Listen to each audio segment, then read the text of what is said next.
এক মাস ধরে চলা সংকটে ঘন্টার পর ঘন্টা অপেক্ষা করেও মিলছে না গ্যাস। যাও বা পাওয়া যাচ্ছে তা প্রয়োজনের তুলনায় কম। ফলে ক্ষোভ বাড়ছে চালকদের।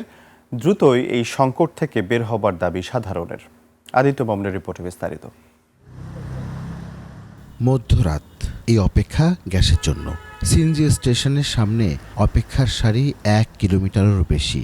সময়ের হিসাবে 2 থেকে 3 ঘন্টা প্রতীক্ষা গ্যাসের জন্য। চালকদের দাবি এই সংকট কৃত্রিম। গ্যাসের অভাবে অনেকের আয় কমে যাওয়ায় আছেন বিপাকে।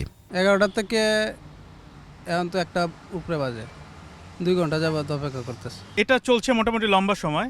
বা দেখা যাচ্ছে যে ড্রাইভাররাও মাঝে মাঝে বিরক্ত, এই জন্য আমি ড্রাইভারকে ঘুমাতে দিয়ে নিজেই চলে আসলাম। আমার দরকার 600 টাকা, আমার ইনকাম হয়েছে বর্তমানে 300 টাকা। লাইনে সরবরাহ কম থাকায় পর্যাপ্ত যোগান দেয়া যাচ্ছে না বলে জানান স্টেশন কর্তৃপক্ষ। কল্পনাও তো করি এত গ্যাসের পয়সার কোনো সময় ছিল না। প্রেশার যে অবস্থায় থাকে, কখনো বেশি থাকে কখনো কম থাকে, এই অনুসারে আমরা দিতে আছি। যে গ্যাস পাইছি সারাদিন চলবো না, সর্বোচ্চ আপনার দুপুর 12টা পর্যন্ত চলবো। কোথাও টাকাও নেওয়া হচ্ছে বেশি, এমন অভিযোগও আছে। তবে স্টেশন কর্মীরা এমন অভিযোগ অস্বীকার করেন। টাকা নিব কেন?